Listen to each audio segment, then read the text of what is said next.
Cakupan filsafat. Setelah kita mempelajari apa itu filsafat dan mengapa disebut induk pengetahuan pada ulasan sebelumnya, kali ini kita akan membicarakan tentang ontologi atau metafisika, epistemologi dan aksiologi.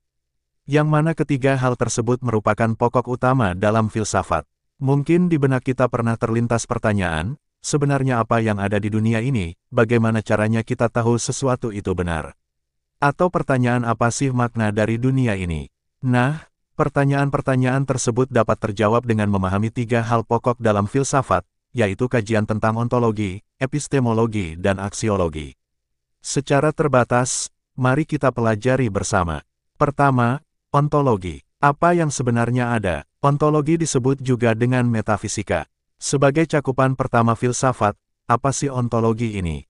Ontologi merupakan cabang atau pokok kajian filsafat yang mempertanyakan persoalan keberadaan, atau dalam filsafat barat ontologi dapat merujuk pada aliran eksistensialisme, yaitu permasalahan tentang keberadaan manusia, atau dalam filsafat Islam ontologi disebut juga dengan filsafat pertama, yaitu permasalahan tentang wujud atau ada.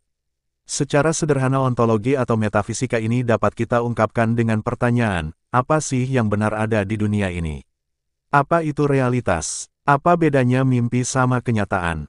Dan lain sebagainya. Contoh, misalkan meja. Ketika melihat meja, kita tahu meja itu ada keberadaannya. Tapi, ada itu sendiri apa? Apa cuma bentuk fisiknya saja, atau ada hal lain yang bikin meja itu ada? Sehingga dalam hal ontologi mengajak kita berpikir dari keberadaan meja sampai pada apa yang menjadikan meja tersebut menjadi ada. Dengan hal tersebut memungkinkan pelaku filsafat mendapati jawaban bahwa ada yang mengadakan adanya meja dan seterusnya sampai pada kenyataan ada satu keberadaan yang mengadakan alam semesta ini. Mengenai ontologi atau metafisika ini, Aristoteles, filsuf Yunani kuno, menyatakan kurang lebih bahwa, jika segala sesuatu itu punya esensi, atau hakikat, maka esensi inilah yang bikin sesuatu itu jadi dirinya sendiri. Pendapat lain dapat kita lihat filsuf eksistensialisme yaitu Martin Heidegger, seorang filsuf modern yang pada pertanyaan tentang keberadaan manusia itu sendiri. Heidegger menyatakan, manusia itu ada di dunia, artinya kita selalu terhubung sama lingkungan sekitar kita.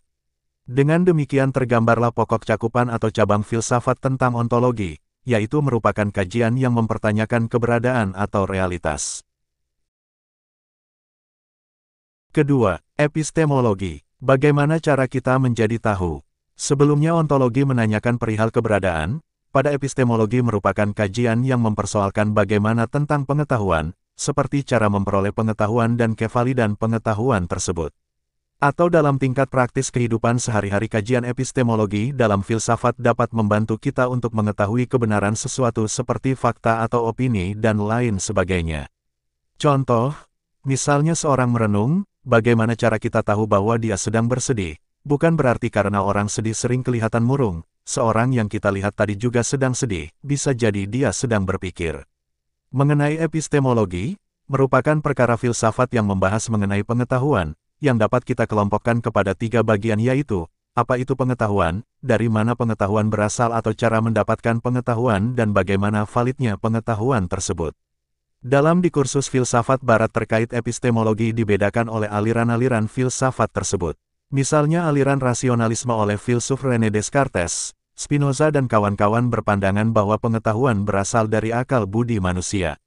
Aliran ini percaya dengan ide bawaan, yaitu perangkat yang sudah ada dalam pikiran manusia semenjak lahir, seperti rasa lapar dan lainnya. Adapun metode dalam mendapatkan pengetahuan oleh aliran ini yaitu mengandalkan logika deduktif pemikiran manusia, dengan demikian pengetahuan diakui valid. Hal tersebut berbanding terbalik dengan aliran empirisme yang berpandangan bahwa pengetahuan berasal dari pengalaman indera. Aliran ini menolak ide bawaan oleh aliran rasionalisme, bahwasanya kevalidan pengetahuan seorang bisa diukur melalui pengalaman langsung yang dirasakan oleh indera, dengan gambaran bahwa bagaimana kita tahu rasa manis kalau tidak dicoba. John Locke, filsuf asal Inggris, dengan aliran filsafat empirisme menyatakan bahwa pengetahuan berasal dari pengalaman. Kita belajar dari apa yang kita lihat, dengar, dan rasakan. John Locke mengemukakan teori yang disebut dengan tabula rasa, yaitu manusia dari lahir seperti kertas kosong yang tanpa ide bawaan, dengan pengalamanlah kertas tersebut diisi, yaitu pengetahuan. Terlepas dari dua aliran tersebut, dalam epistemologi atau bagaimana mendapatkan pengetahuan muncul aliran kritisisme yang menjadi sintesis dari rasionalisme dan empirisme yang diwakili oleh filsuf Jerman Immanuel Kant, di mana aliran ini mengakui kedua sumber pengetahuan tersebut yaitu berasal dari akal dengan penalaran dan juga dari pengalaman. Immanuel Kant menilai antara kedua aliran tersebut sama kuatnya namun tidak dilihat dari porsi yang sama sehingga keduanya saling berbenturan. Oleh sebab itu Immanuel Kant dengan aliran kritisisme muncul mensintesiskan kedua permasalahan epistemologi. Kurang lebih demikian epistemologi dalam filsafat barat, yaitu terus bermunculan dari satu aliran ke aliran lainnya. Hal ini menjadi perbandingan dalam filsafat Islam, yaitu dalam epistemologi antara satu aliran dengan aliran lainnya merupakan upaya melengkapi. Dalam filsafat Islam, cara mendapatkan pengetahuan kurang lebih sama, yaitu sama berpandangan pengetahuan merupakan anugerah Tuhan yang agung yang diperoleh melalui akal, intuisi dan wahyu. Kendati secara umum sama, namun epistemologi dalam filsafat Islam mempunyai penekanan yang berbeda antar alirannya, seperti filsafat paripatetik menekankan unsur rasio, filsafat iluminatif menekankan rasio dan intuisi, filsafat transenden hikmah mutaliyah rasio, intuisi, wahyu dan kalam. Sehingga dapat kita pahami bahwa epistemologi filsafat Islam berupaya melengkapi aliran sebelumnya. Ketiga, aksiologi. Apa yang bernilai, yang berharga di hidup ini? Terakhir, ada aksiologi. Cabang filsafat ini merupakan kajian menyangkut persoalan nilai, seperti etika, estetika atau apa yang baik, apa yang buruk, apa yang indah, di mana aksiologi erat kaitannya dengan hal yang sifatnya praktis. Misalnya pada karya seni lukisan. Dengan aksiologi penglihatan kita mengarah kepada apa yang bikin lukisan itu indah. Apa karena warnanya, bentuknya, atau karena ada makna lain di pembuatannya. Jujun Surya Sumantri berpendapat bahwa, aksiologi merupakan teori nilai yang berkaitan dengan kegunaan pengetahuan yang diperoleh. Aksiologi menekankan pada aspek praktis dan manfaat pengetahuan dalam hidup manusia. Sementara Katsuf menyatakan bahwa aksiologi adalah pengetahuan yang menyelidiki hakikat nilai yang ditinjau dari sudut pandang filsafat. Kendati demikian, capaian yang ingin dituju dalam filsafat aksiologi adalah keidealan yang membentuk suatu nilai tersebut. Plato, filsuf Yunani kuno, menyatakan bahwa jika ada bentuk-bentuk ideal dari segala sesuatu, termasuk keindahan dan kebaikan. Bentuk-bentuk ideal tersebut yang jadi standar nilai. Bagi Plato dalam hal seni, karya yang termanifestasi tidaklah sepenuh ide, karena bagi Plato yang ideal hanya terdapat dalam ruang ide dan di alam eksternal merupakan implementasi yang bersifat materi namun tidak sepenuh ide. Dalam hal ini Plato menyampaikan teori mimesis, yaitu realitas sejati terdapat di dalam ide, sementara realitas eksternal merupakan dunia bawah yang materi dan tiruan dari alam ide. Kendati demikian Aristoteles menilai karya seni sebagai perwujudan jiwa seorang atau sebuah proses pemurnian diri. Dengan keindahan karya seni Aristoteles menilai dapat menjernihkan pikiran dan jiwa penikmatnya. Terlepas dari hal tersebut, dalam bidang aksiologi yang terpusat kepada nilai, secara universal John Stuart Mill, filsuf Inggris, mengembangkan teori utilitarianisme. Bahwasanya dalam hal etika merupakan suatu tindakan yang mengandung estetik apabila menghasilkan kebahagiaan terbesar untuk jumlah orang terbanyak. Sehingga dari pandangan beberapa filsuf tersebut dapat kita pahami bahwa capaian dari filsafat aksiologi adalah seberapa mampu hal tersebut menjadi nilai universal seperti menimbulkan kebahagiaan kepada orang lain.